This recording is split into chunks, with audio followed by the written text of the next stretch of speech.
હરિઓમ વિદ્યાર્થી મિત્રો, આજે આપણે ધોરણ 8 વિષય સામાજિક વિજ્ઞાન એનો પાઠ આપણે વિશ્વ સ્તરે શાંતિ જાળવવા માટે કઈ કઈ સંસ્થાઓ સ્થાપવી જોઈએ અને કઈ કઈ રીતે કાર્યરત છે વર્તમાનની અંદર એના વિશે આપણે જોઈ રહ્યા હતા. એમાં આપણે સંયુક્ત રાષ્ટ્રના અંગોની અંદર આપણે આર્થિક અને સામાજિક સમિતિ એ પોઈન્ટ સુધી પહોંચ્યા હતા. તો આજના વિડિયોની અંદર આપણે એ પોઈન્ટની ચર્ચા જોઈશું. સમિતિ આર્થિક અને સામાજિક સમિતિ સંયુક્ત રાષ્ટ્રોના આર્થિક અને સામાજિક કાર્યોનું સંકલન કરે છે. આ ઉપરાંત તે શૈક્ષણિક, સાંસ્કૃતિક અને આરોગ્ય વિષયક બાબતો પરત્વે પણ ધ્યાન આપે છે. જાતિ, ભાષા, ધર્મ, જ્ઞાતિ જેવા ભેદભાવો વિના બધા જ માનવોના હક્કો, આદર અને પાલન માટે તે કામ કરે છે. હવે આ સંસ્થા આર્થિક અને સામાજિક ક્ષેત્રે આપણે જોઈએ કોઈ પણ જાતિ છે, ધર્મ છે, ભાષા છે, જ્ઞાતિ છે કે એના હક્કો છે કે આદર પાલન માટે એમ કહેવાય કે કામ કરતી સંસ્થા છે એવું આપણે કહી શકીએ છીએ. આગળ જોઈએ. લોકોના આર્થિક જીવન ધોરણો ઊંચા આવે અને સામાજિક જીવન બહેતર બને એ માટે તે હંમેશા પ્રયત્ન કરે છે. 54 સભ્યોની બનેલી આ સમિતિના 18 જેટલા સભ્યોની ચૂંટણી સામાન્ય સભા 3 વર્ષની મુદત માટે દર વર્ષે કરે છે.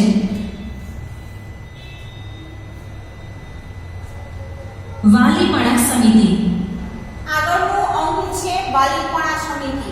બરાબર, આગળનો આપણો પોઈન્ટ છે આર્થિક સામાજિક આપણે જોયો, એના પછીનું છે વાલીપણા સમિતિ. એ કઈ રીતે કામ કરે છે જોઈએ. વાલીપણા સમિતિ વિદેશી શાસન હેઠળના વિસ્તારોને સ્વાતંત્ર્ય પ્રાપ્ત કરવામાં મદદ કરનાર છે. બીજા વિશ્વયુદ્ધ પછી વિદેશી શાસન હેઠળના 11 જેટલા પ્રદેશો એટલે કે રાજ્યોને સંયુક્ત રાષ્ટ્રની વાલીપણા સમિતિ હેઠળ મૂકવામાં આવેલા છે. હવે બીજું વિશ્વયુદ્ધ થઈ ગયા પછી એવા ઘણા બધા રાષ્ટ્રો છે કે જેને વાલીપણા સમિતિ નીચે રાખવામાં આવ્યા છે. બરાબર, 11 જેટલા પ્રદેશો છે જે રાજ્યો સંયુક્ત રાષ્ટ્રોની વાલી સમિતિ હેઠળ છે. એમાં નાઇજીરિયા છે, કોંગો છે, તાંઝાનિયા છે, ઝીનીવા છે, સોમા, મરીના ટાપુ, કલો, સોમાલિયા, કેમરૂન, ટોગો અને ઘાના. આ પ્રદેશોની અંદર એમ કહેવાય કે વાલીપણાની સમિતિ જે તે કે રીતે બધું કામ ચાલે છે. આગળ જોઈએ આપણે. જ્યાં સુધી તેઓ સ્વતંત્ર રાજ્યો તરીકે અસ્તિત્વમાં ન આવે ત્યાં સુધી તેઓ સંયુક્ત રાષ્ટ્રની આ સમિતિ હેઠળ રહે અને તેમનું સંચાલન કરવામાં આવે એ ઉદ્દેશથી આ સમિતિની રચના કરવામાં આવેલી છે. US, United Kingdom, France, Russia અને ચીન તેના સભ્યો છે. આ સમિતિ સામાન્ય સભાની સત્તા હેઠળ કામ કરે છે. આ સમિતિ પછાત અને અવિકસિત રાષ્ટ્રોના વિકાસમાં અગત્યનો ભાગ ભજવે છે.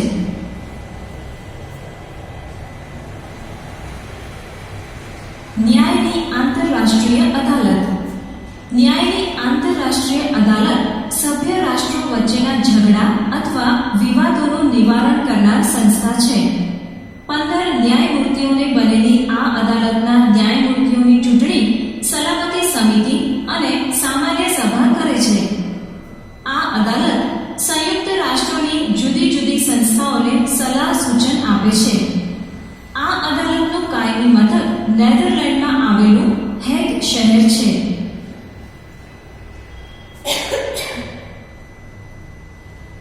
સચિવાલય સંયુક્ત રાષ્ટ્રોના વિવિધ અંગોએ લીધેલા નિર્ણયોનો અમલ કરાવવાનું કાર્ય સચિવાલયનું છે. હવે આ સંસ્થા દ્વારા કોઈ પણ દેશ છે એની અંદર એમ કહેવાય કે નિર્ણય લેવાની વસ્તુ આવે, ભાઈ કોઈ પણ વસ્તુ કહેવામાં આવે તો એ નિર્ણયનો અમલ કરાવવાની જવાબદારી કોની છે? તો ભાઈ સચિવાલયના વહીવટી વડાઓ છે.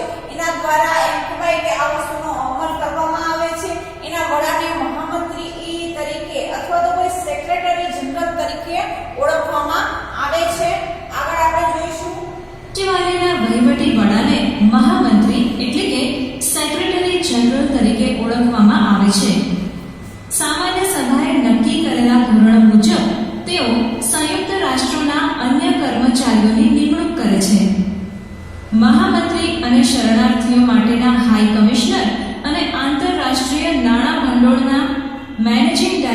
તેમની નિમણૂક સામાન્ય સભા દ્વારા કરવામાં આવે છે. સચિવાલયનું ઘણું મહત્વ છે. તે આંતરરાષ્ટ્રીય સંસ્થાની જવાબદારી સંભાળે છે. સંયુક્ત રાષ્ટ્રના મહામંત્રી તેના મુખ્ય વહીવટી અમલદાર છે. તેમની નિમણૂક સલામતી સમિતિની ભલામણ પછી સામાન્ય સભા કરે છે. તેની મુદ્દત 5 વર્ષની છે. સચિવાલયના વડા તરીકે મહામંત્રીએ કામગીરીનો અહેવાલ સામાન્ય સભા સમક્ષ રજૂ કરવો પડે છે. આંતરરાષ્ટ્રીય ક્ષેત્રે શાંતિ અને સલામતી જોખમમાં હોય ત્યારે સલામતી સમિતિનું ધ્યાન દોરે છે. ચર્ચા. અહીં આપેલ મુદ્દાઓ પર ચર્ચા ગોઠવો. 1. શું તમે માનો છો કે સલામતી સમિતિના કાયમી સભ્યોની સંખ્યા વધારવી જોઈએ? શા માટે? 2. સંયુક્ત રાષ્ટ્રના મહામંત્રીનું પદ ખૂબ જ જવાબદારીવાળું છે. શા માટે?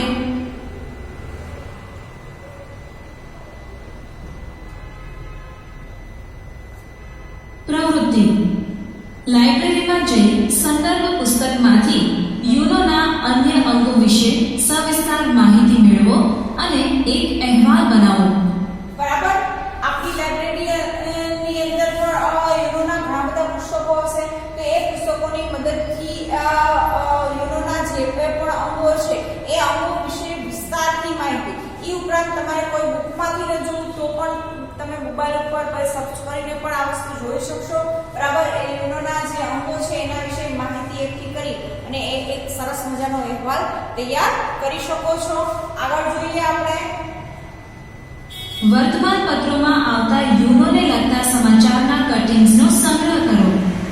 વિદ્યાર્થીઓએ આ પ્રવૃત્તિ કરી તૈયાર કરેલ અહેવાલ શિક્ષકશ્રીને આપવો.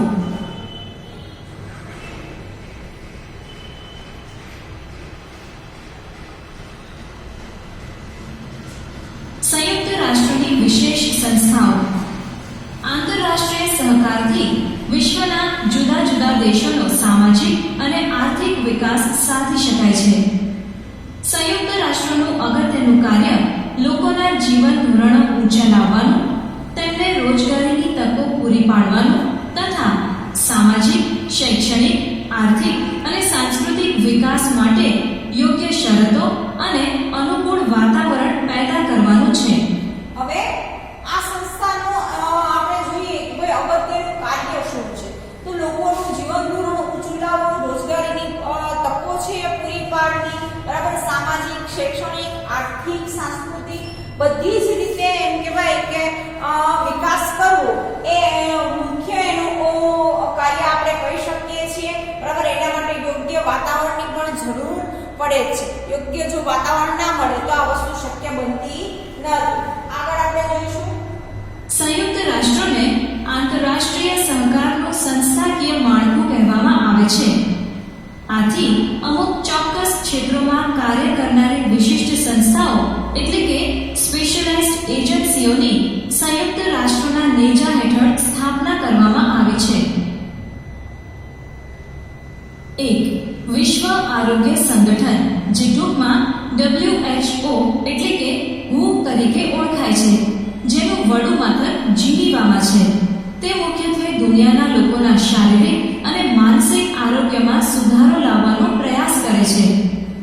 યુનેસ્કો, કે જેનું વડું મથક પેરિસમાં છે, તે દુનિયાના વિવિધ દેશો સાથે શૈક્ષણિક, વૈજ્ઞાનિક અને સાંસ્કૃતિક ક્ષેત્રો વિશે સહકાર આપે છે. હવે યુનેસ્કો છે એ કઈ બાબત સાથે સંકળાયેલું છે? આપણે જોઈએ તો ભાઈ શૈક્ષણિક બાબત છે, વૈજ્ઞાનિક બાબત છે અને સાંસ્કૃતિક બાબત છે. એ બધી જ બાબતો વિશે એમ કહેવાય કે ભાઈ માર્ગદર્શન પૂરી પાડતી સંસ્થા છે યુનેસ્કો છે. એની અંદર એમ કહેવાય કે આટલા આ વિષયોનો સમાવેશ આપણે કરેલો છે. આંતરરાષ્ટ્રીય મજૂર સંગઠન, જે ટૂંકમાં ILO કહેવાય છે, તેનું વડું મથક જીનીવામાં છે અને તે માલિકો દ્વારા મજૂરોનું શોષણ ન થાય અને તેમને યોગ્ય વેતન પ્રાપ્ત થાય તે માટે પ્રયત્નશીલ છે. યુનિસેફનું વડું મથક ન્યૂયોર્કમાં છે, જે બાળકોના જીવનની ગુણવત્તા સુધરે, યોગ્ય અને પોષણક્ષમ આહાર મળે એ માટે બાળ કલ્યાણના કાર્યક્રમો યોજે છે.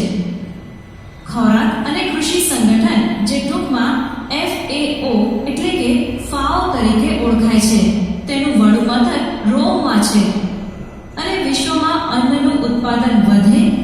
કૃષિનો વિકાસ થાય એ માટે પ્રયત્નશીલ છે. વિશ્વ બેંક, જે ટૂંકમાં IBRD તરીકે ઓળખાય છે, તેનું વડું મથક વોશિંગ્ટન ડીસીમાં આવેલું છે તથા તે વિશ્વયુદ્ધ દરમિયાન પુવાર થયેલા દેશોના પુનઃનિર્માણ માટે, વિકાસશીલ દેશોના વિકાસ માટે તેમજ મહાનગરોના પ્રોજેક્ટ માટે ધિરાણ આપવાનું કાર્ય કરે છે. આરબીઆઈ છે એ શું કામ કરે છે એ પૂછવામાં આવે તો આપણે યાદ રાખવાનું છે કે વિશ્વયુદ્ધ દરમિયાન પુવાર થયેલા દેશોનું પુનર્નિર્માણ કરવામાં અથવા તો વિકાસશીલ દેશોના વિકાસની અંદર વધારો કરવામાં અથવા તો કોઈ મહાનગરોના પ્રોજેક્ટની અંદર એ આપણે ધિરાણ પૂરું પાડે છે. બરાબર. આગળ આપણે જોઈએ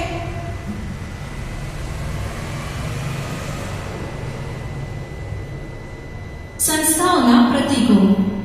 સંયુક્ત રાષ્ટ્રો અને તેના નેજા હેઠળ કાર્ય કરતી સંસ્થાઓના પ્રતીકો જોઈએ. 1. આ પ્રતીક યુનાઇટેડ નેશન્સ ઓર્ગેનાઇઝેશનનું છે. હવે દરેક સંસ્થાને અલગ અલગ પ્રતીક આપવામાં આવ્યા છે. પ્રતીક એટલે કે ભાઈ એક નિશાની. બરાબર. એક નિશાની આપવામાં આવી છે. એ નિશાની દ્વારા આપણે ઓળખી શકીએ છીએ કે ભાઈ આ સંસ્થાની આ નિશાની છે. યુનાઇટેડ નેશનલ ઓર્ગેનાઇઝેશનની અહીંયા તમે જોઈ શકો છો આ પ્રકારની નિશાની આપવામાં આવી છે.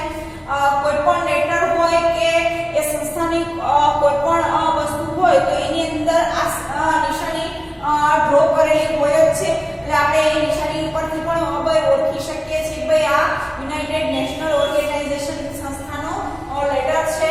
આગળ જોઈએ. 2. આ પ્રતીક વર્લ્ડ હેલ્થ ઓર્ગેનાઇઝેશનનું છે. 3. આ પ્રતીક United Nations educational, scientific and cultural ઓર્ગેનાઇઝેશનનું છે. 4. આ પ્રતીક ઇન્ટરનેશનલ લેબર ઓર્ગેનાઇઝેશનનું છે.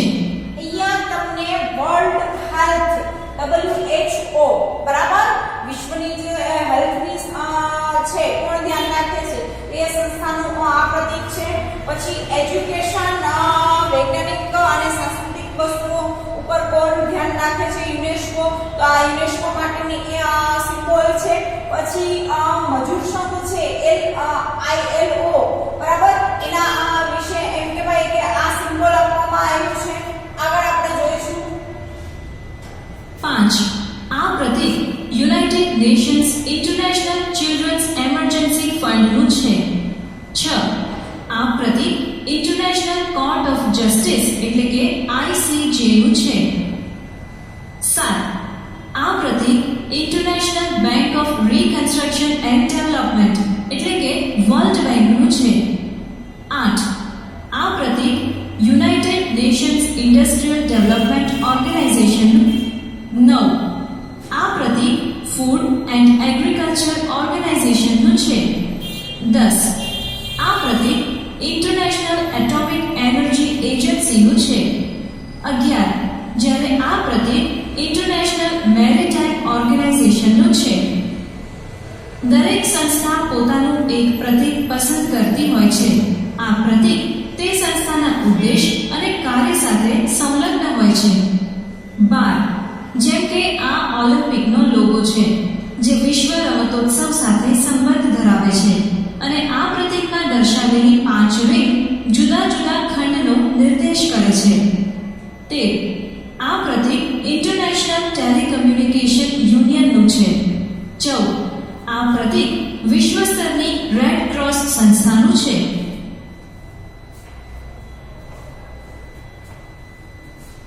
પ્રવૃત્તિ. મિત્રો, તમે પણ તમારા ગામ કે શહેરમાં આવેલી આવી સંસ્થાના પ્રતીકો મેળવી તેને સમજવાનો પ્રયત્ન કરજો.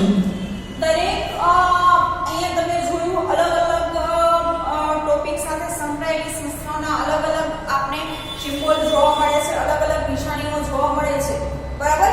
એ જ રીતે આપણે આપણા ગામ છે, શહેર છે એની અંદર પણ અવનવી નિશાનીઓ આપણે જોવા મળશે.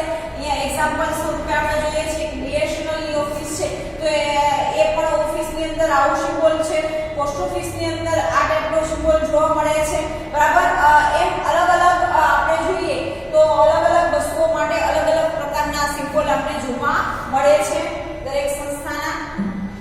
અને તમને સૌથી વધુ જે મળે તે દોરી તેની માહિતી મેળવી એક અહેવાલ બનાવી તમારા શિક્ષકશ્રીને આપજો.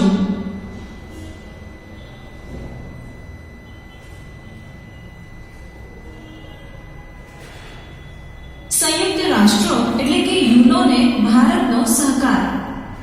ભારત દેશે યુનો મારફતે જ પરદેશો સાથેના મતભેદોને ઉકેલવાનો સિદ્ધાંત સ્વીકાર્યો છે. સંયુક્ત રાષ્ટ્રની શાંતિ સ્થાપવાની કામગીરીમાં ભારતે સક્રિય સહકાર આપ્યો છે. કોરિયાના યુદ્ધમાં ઘવાયેલા સૈનિકોની સારવાર કરવા ભારતે ડોક્ટરોની ટીમ મોકલી હતી. સંયુક્ત રાષ્ટ્રોના નેજા હેઠળ પોતાના સૈનિકો મોકલી જે તે કટોકટી ઉકેલવામાં ભારતે સહાય કરેલ છે. સલામતી સમિતિ ઉપરાંત વિવિધ સમિતિઓના સભ્ય તરીકે ભારતે ઉપયોગી ભૂમિકા ભજવી છે. ભારતીયોએ મહત્વના હોદ્દાઓ ધારણ કરીને પોતાના જ્ઞાન અનુભવનો લાભ આપ્યો છે. જેમાં શ્રીમતી વિજયાલક્ષ્મી પંડિતે સામાન્ય સભાના પ્રમુખ તરીકે, ડોક્ટર સર્વપલ્લી રાધાકૃષ્ણને યુનેસ્કોના અધ્યક્ષ તરીકે, ડોક્ટર નગેન્દ્રસિંહ, શ્રી બી રામરાવ તેમજ શ્રી આર.એસ. પાઠકે આંતરરાષ્ટ્રીય અદાલતના ન્યાયમૂર્તિ તરીકે અને ડોક્ટર હોમી ભાભાએ અણુશક્તિ પંચના પ્રમુખ તરીકે સેવા આપી છે. ભારતે પંચશીલનો વિચાર વિશ્વને આપ્યો છે. પંચશીલના સિદ્ધાંતોનો સ્વીકાર ઈસવીસન 1956માં યુએનના લગભગ 82 દેશોએ કર્યો હતો. પંચશીલના સિદ્ધાંતો આ મુજબ છે: 1. રાષ્ટ્રોએ એકબીજાની પ્રાદેશિક અખંડતા અને સાર્વભૌમત્વ પરત્વે પરસ્પર આદર રાખવો. 2. એકબીજા દેશ પર આક્રમણ ન કરવું. 3. એકબીજા દેશની આંતરિક બાબતોમાં દખલગીરી ન કરવી. 4. અરસપરસ લાભ થાય તે રીતે અને બીજા રાષ્ટ્ર પ્રત્યે સમાનતાના ધોરણે વ્યવહાર કરવો. 5. શાંતિપૂર્ણ સહઅસ્તિત્વ. દરેક રાષ્ટ્રને શાંતિથી પોતાનું અસ્તિત્વ ટકાવી રાખવાનો અધિકાર છે. અહીંયા તમે જુઓ છો કે પંચશીલના સિદ્ધાંતો આ મુજબ છે. પંચશીલના સિદ્ધાંતો આપેલા છે ભારતે. તો એ કયા કયા છે અહીંયા ક્રમવાર તમને આપેલું છે, બરાબર? તો એ ખાસ આપણે યાદ રાખવાના છે. ભૂતકાળ પ્રશ્નની અંદર આ ટાઈપના પ્રશ્નો હોય જ છે વિદ્યાર્થી મિત્રો. તો કોઈ પણ રાષ્ટ્ર છે એ એકબીજા સાથે પ્રાદેશિક અખંડતા અને સાર્વભૌમત્વ પરત્વે પરસ્પર આદર ભાવ રાખે. બીજું છે એકબીજા દેશ પર આક્રમણ ન કરવું, એકબીજા દેશની આંતરિક બાબતોમાં દખલગીરી ન કરવી, અરસપરસ લાભ થાય તે રીતે અને બીજા રાષ્ટ્ર પ્રત્યે સમાનતાના ધોરણે વ્યવહાર કરવો જોઈએ. પછી છે શાંતિપૂર્ણ સહઅસ્તિત્વ. દરેક રાષ્ટ્રને શાંતિથી પોતાનું અસ્તિત્વ ટકાવી રાખવાનો અધિકાર પણ છે, બરાબર? આગળ આપણે જોઈશું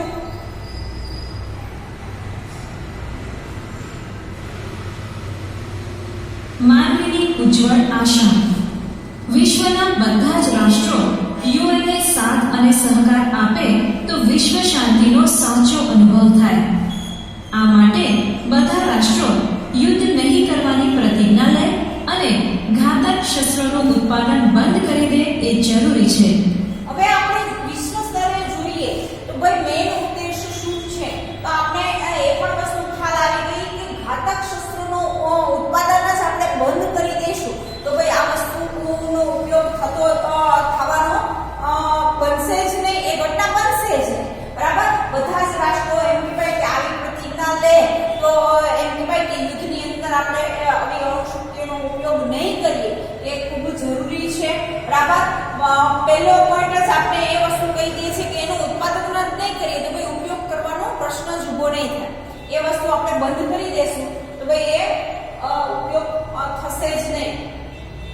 આજે જો બધા રાષ્ટ્રો શસ્ત્રો વધારવાની હરીફાઈ બંધ કરી દે તો અબજો રૂપિયાનો બચાવ થાય. આ રકમમાંથી વિશ્વના લોકોનું કલ્યાણ થઈ શકે એમ છે. પૃથ્વી જ એવો ગ્રહ છે જ્યાં મનુષ્યોએ રહેવાનું છે.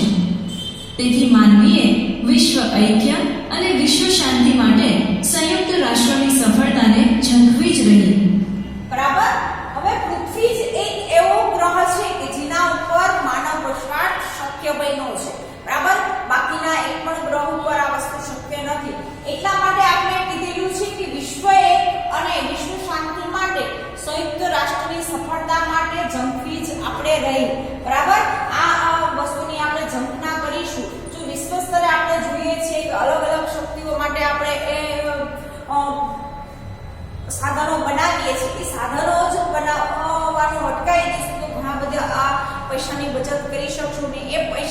નો ઉપયોગ આપણે માનવ કલ્યાણ માટે કઈ ઉપયોગ કરી શકશું. જો આવું વસ્તુ શક્ય થશે તો આપણે જોઈએ કે વિશ્વ સ્તરે ઘણી બધી શાંતિ પ્રસરી જશે.